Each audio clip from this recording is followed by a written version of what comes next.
दुनिया की 15% पॉपुलेशन जिस बीमारी से ग्रस्त है, हर रोज तकरीबन 2 करोड़ लोग पूरी दुनिया के अंदर हॉस्पिटल्स में उस बीमारी के इलाज के लिए परामर्श लेते हैं। और जो वर्ल्ड की 3rd मोस्ट कॉमन डिजीज है, सिर दर्द, क्रॉनिक हेडेक, माइग्रेन, क्या इसका इलाज इतना मुश्किल है? कतई नहीं। क्या इलाज संभव है पूरी तरह से? बिल्कुल हो सकता है। और अगर मैं कुछ ऐसा बताऊं कि ये बीमारी आए ही ना, उससे बढ़िया प्रिवेंशन क्या हो सकता है। नमस्कार, मैं डॉक्टर दिनेश शर्मा प्रकाश नेत्रालय एवं पंचकर्म केंद्र से आपका स्वागत करता हूं। आज की वीडियो में मैं 6 पॉइंट्स में आपको बताऊंगा कि किस तरह से माइग्रेन को प्रिवेंट कर सकते हैं। कुछ ऐसी चीजें कि माइग्रेन, सिरदर्द होगा ही नहीं। अगर सिरदर्द होगा ही नहीं तो फिर इलाज की जरूरत ही नहीं पड़ेगी। इनिशियल स्टेज में अगर डिजीज आ भी गया है तो यह भी संभव है कि यह बदलाव करने मात्र से बीमारी ठीक हो जाए। और अगर एडवांस स्टेज में है तो आयुर्वेदिक ट्रीटमेंट आपके लिए उपलब्ध है ही। आपको डॉक्टर से संपर्क करना है, बीमारी का इलाज तो इलाज से ही होगा। सबसे पहला पॉइंट है वेग अवरोध। देखिए, हम वेग अवरोध के बारे में पहले भी एक वीडियो के अंदर बात कर चुके हैं। ऊपर आई बटन में आप लिंक भी देख सकते हैं और उसको क्लिक करके पूरा समझ सकते हैं। आयुर्वेद में 13 ऐसे नेचुरल एलर्जीज को बताया गया है जिनको कभी भी रोकना नहीं चाहिए। उनको रोकने से अलग अलग तरह की मेटाबॉलिक डिसऑर्डर्स और बॉडी में डिजीज शुरू हो सकते हैं। क्रॉनिक हेडेक के संदर्भ में अगर मैं बात करूं, मल, मूत्र, अपान वायु, भूख और प्यास, ये 5 ऐसे वेग अपने दिमाग में बैठा लें कि इनको कभी भी नहीं रोकना है। चाहे कितनी भी अर्जेंसी में आप हैं, प्यास लगे तो पानी पिएं, भूख लगे तो खाना खाएं, और मल, मूत्र, अपान वायु का वेग है तो टॉयलेट जाएं। ये आदत अपनाने मात्र से आप माइग्रेन का या क्रॉनिक हेडेक का बहुत बेहतरीन तरीके से बचाव कर सकते हैं। संभावना ही ना के बराबर हो जाएगी, क्योंकि एक ये बहुत बड़ा फैक्टर है वेग को रोकना, जो क्रॉनिक हेडेक का एक मूल कारण बन सकता है। क्रॉनिक हेडेक की प्रिवेंशन में दूसरा पॉइंट है डाइट। प्रकृति अनुसार खाएं। हम पहले भी बात कर चुके हैं, वात पित्त कफ की प्रकृति हर व्यक्ति की अलग अलग होती है। आपने अगर अभी तक अपना कॉन्स्टिट्यूशन एनालिसिस नहीं किया तो ऊपर आई बटन में वापस आपको एक लिंक दिख रहा होगा, उस पर क्लिक करके आप अपनी प्रकृति का एक अनुमान लगा सकते हैं। वात पित्त और कफ की जो व्यक्ति की प्रकृति है उसके अनुसार डाइट भी अलग अलग होनी चाहिए। It is about the quality of the food. किस तरह का खाना व्यक्ति को खाना चाहिए, अपनी प्रकृति के अनुसार खाएं। दूसरा, आयुर्वेद में बताया ऋतु अनुसार खाएं, यानी कि सर्दी के मौसम की डाइट अलग होती है, बारिश के मौसम की डाइट अलग होती है और गर्मी के मौसम की डाइट अलग होती है। This is the etiquette, this is the seasonal etiquette. किस डिसिप्लिन पे हमें चलने की जरूरत है ताकि हम बीमारियों से बचे रहें। ऋतु अनुसार अगर हम खाना खाएंगे, सर्दी के अंदर गज्जक, मूंगफली, तिल के लड्डू जरूर खाने चाहिए। गर्मी के अंदर शरबत का इस्तेमाल करना है, और पकोड़े तो बारिश में ही बनते हैं। ये बात जिस दिन समझ में आ जाएगी, बीमारियों से बचाव करना आप खुद अपने आप शुरू कर देंगे। डॉक्टर के पास जाने की जरूरत ही नहीं पड़ेगी। आप अपनी कॉन्स्टिट्यूशन को पहचानें, ऋतुचर्या के अनुसार, ऋतु के अनुसार अपने फूड को डिजाइन करें। तीसरा पॉइंट है कि समय पर खाएं। Breakfast should be the heaviest meal of the day. सुबह का खाना सबसे हैवी होना चाहिए। दिन में ठीक ठीक खाना खाएं और शाम को बिल्कुल हल्का फूड लेकर के टाइम पे, सूर्योदय और सूर्यास्त के आसपास आयुर्वेद में 2 टाइम भोजन बताया है। आजकल थोड़ा सा हैबिट्स बदल गई हैं, एनवायरमेंट चेंज हो गया है। तीसरी बार भी आप खाना चाहें तो एक लिमिट में, भूख लगने पर सीमित मात्रा के अंदर ही अपना भोजन करें। उसकी क्वालिटी एनालिसिस आपको जरूर करना है। फ्रेश फूड लें, बासी खाना नहीं खाना, रेडी टू ईट फूड नहीं खाना। वो हम दूसरे वीडियो में दिनचर्या के अंदर और फूड के ऊपर जो हमने वीडियो बनाया है उसके बारे में हम पहले भी बात कर चुके हैं। द पॉइंट इज, समय पे खाना खाएं। जब क्रॉनिक हेडेक यानी कि माइग्रेन के प्रिवेंशन की बात आती है तो डाइजेशन का पॉइंट हम नहीं भूल सकते। जिन लोगों को, खासतौर पर महिलाओं को गैस, एसिडिटी, अफारा, इंडाइजेशन या बदहजमी की शिकायत है, उनको अक्सर ऐसा देखने में मिलता है कि उन प्रॉब्लम्स की वजह से माइग्रेन के सिम्टम्स इतने एग्रेसिव मोड पे आ जाते हैं कि डॉक्टर के पास जाकर इंजेक्शन लगवा करके ही बहुत बार तो पीछा छूटता है। कई बार 3-3, 4-4, 5-5 दिन तक जो हेडेक का एपिसोड है वो चलता रहता है। आपका डाइजेशन दुरुस्त होना जरूरी है। गैस ना बनने दें, अफारा ना आने दें। हाइपर एसिडिटी की प्रॉब्लम है तो उन सब चीजों को अपने डॉक्टर से डिस्कस करके उसका परमानेंट और स्थायी समाधान करें। उसके लिए अगर अपने खाने पीने में भी कुछ बदलाव करने की जरूरत है तो उसके ऊपर भी आपको ध्यान देना चाहिए। डाइजेशन अगर आपका ऑप्टिमम लेवल पे है तो माइग्रेन होगा ही नहीं, हेडेक आने की संभावना ना के बराबर हो जाएगी। मेरा अगला पॉइंट है प्रिवेंशन का दिनचर्या। हमने दूसरे वीडियो में बताया है दिनचर्या यानी कि डेली एटिकेट्स।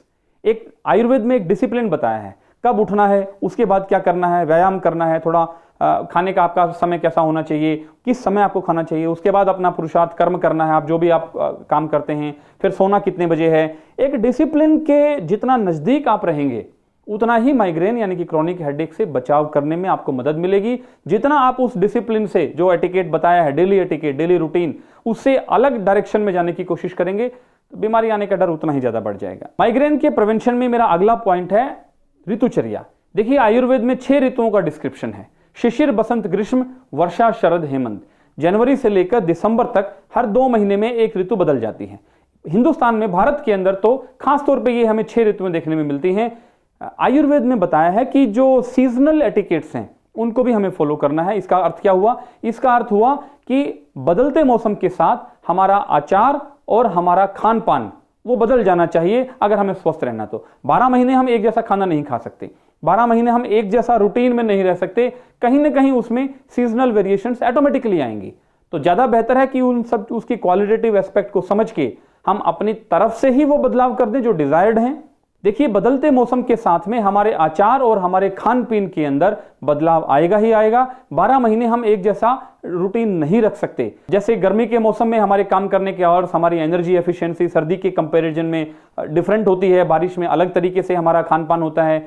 ये ऋतु के अनुसार हमें कैसा हमारी डेली रूटीन को रखना चाहिए, ज्यादा बेहतर है कि हम उस सब चीजों को समझ लें अगर कि किस मौसम में क्या एटिकेट्स स्टैंडर्डाइज्ड फॉर्म में बताए गए हैं, उसके जितना नजदीक रहने की कोशिश करेंगे उतना ही हम क्रॉनिक हेडेक यानी कि माइग्रेन को अपने से दूर रख पाएंगे। साथियों, मेरा आखिरी पॉइंट है हमारा थॉट प्रोसेस। हम कैसे सोचते हैं, लाइफ के प्रति हमारा आचरण कैसा है, हमारा ओवरऑल अप्रोच कैसा है। देखिए, जीवन संघर्ष का ही दूसरा नाम है। हर व्यक्ति के जीवन के अंदर संघर्ष का स्तर अलग अलग हो सकता है। कुछ व्यक्ति ऐसे भी हैं जो अभावग्रस्त जीवन जी रहे हैं लेकिन उसके बाद भी प्रसन्न अवस्था में हैं। कुछ व्यक्ति ऐसे भी हो सकते हैं जिनके पास संपन्नता है लेकिन उसके बाद भी उनके दिमाग में मानसिक शांति नहीं है। थॉट प्रोसेस एक चॉइस है, ये मजबूरी नहीं है। विषम परिस्थितियों में भी अपना पॉजिटिव कंट्रीब्यूशन देना व्यक्ति के पुरुषार्थ के ऊपर निर्भर करता है। अगर हम इस सिद्धांत को समझ जाएं तो जीवन में कोई चिंता, कोई फिक्र, कोई तनाव आएगा ही नहीं। और आप जानते ही हैं, माइग्रेन के अंदर, क्रॉनिक हेडेक के अंदर चिंता, स्ट्रेस का होना, मानसिक तनाव का होना एक बहुत बड़ा कारण है। कितना भी इलाज कर लें, कितनी भी दवाइयां ले लें, कितना भी खान पीन ठीक कर लें, कितने टोटके आजमा लें, अगर हमने अपने नजरिया नहीं बदला, अपने थॉट प्रोसेस को चेंज नहीं किया तो माइग्रेन वापस बार बार अटैक करेगा, आपको तकलीफ देगा। और मैं ये भी बात स्वीकार करता हूं कि थॉट प्रोसेस को बदलना कोई बिजली का बटन दबाने जैसा नहीं है कि अभी बटन दबाया लाइट ऑन, अभी बटन दबाया लाइट ऑफ। लेकिन आपको अभ्यास करना पड़ेगा। व्यक्ति के पास वो सामर्थ्य है, वो पुरुषार्थ है जिसके ऊपर अमल करने से वो अपने थॉट प्रोसेस को चेंज कर सकता है, चाहे कितनी भी विषम परिस्थितियां हों।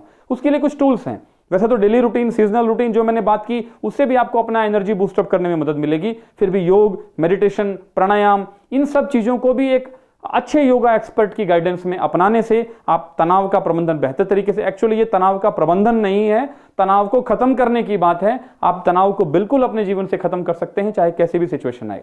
दोस्तों, उम्मीद है आपको वीडियो पसंद आया होगा। मैं कोशिश करता हूं कि कुछ ऐसा कंटेंट आपको प्रेजेंट करूं जिससे आप सरल भाषा में आयुर्वेद को समझ पाएं। देखिए, मैंने आज जो बात की उनसे हम माइग्रेन के प्रिवेंशन की बात कर रहे थे।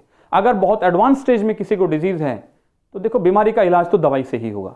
और मैंने पिछले वीडियो में मैं आपको ऑलरेडी बता चुका हूं कि 11 तरह के हेडेक को आयुर्वेद में बताया है। आपको किस कैटेगरी का हेडेक हो रहा है, वातज है, पित्तज है, कफज है, या जो दूसरे डिजीज हैं, कुछ दोषों के मिलते हुए सिम्टम्स के साथ हेडेक हो रहा है। अगर बहुत एडवांस स्टेज में आपका डिजीज है तो आपको एक उपयुक्त आयुर्वेदिक स्पेशलिस्ट से मिलना ही चाहिए। अपनी प्रकृति को समझना चाहिए, कहां गड़बड़ है खान पीन में, उसको करेक्ट करना चाहिए और फिर इलाज के लिए प्रॉपर ट्रीटमेंट लेकर आप बीमारी को समूल खत्म कर सकते हैं, जड़ से खत्म कर सकते हैं और माइग्रेन का परमानेंट इलाज कर सकते हैं। कई दफा इलाज सिर्फ दवाई से हो जाता है, कई दफा पंचकर्म थेरेपीज भी करनी पड़ती हैं। आप एक बार हमारे नंबर पे भी बात कर सकते हैं, समझ सकते हैं कि आपका डिजीज किस लेवल पे है। हो सकता है सिर्फ घर बैठ के कुछ दवा लेने मात्र से आपकी बीमारी जड़ से खत्म हो जाए।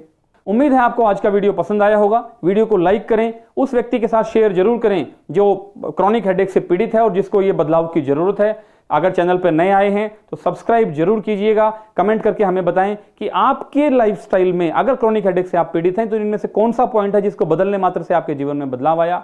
सर्वे भवन्तु सुखिनः, सर्वे सन्तु निरामया, सर्वे भद्राणि पश्यन्तु, मां कश्चित् दुःख भाग् भवेत्। आपका बहुत बहुत धन्यवाद।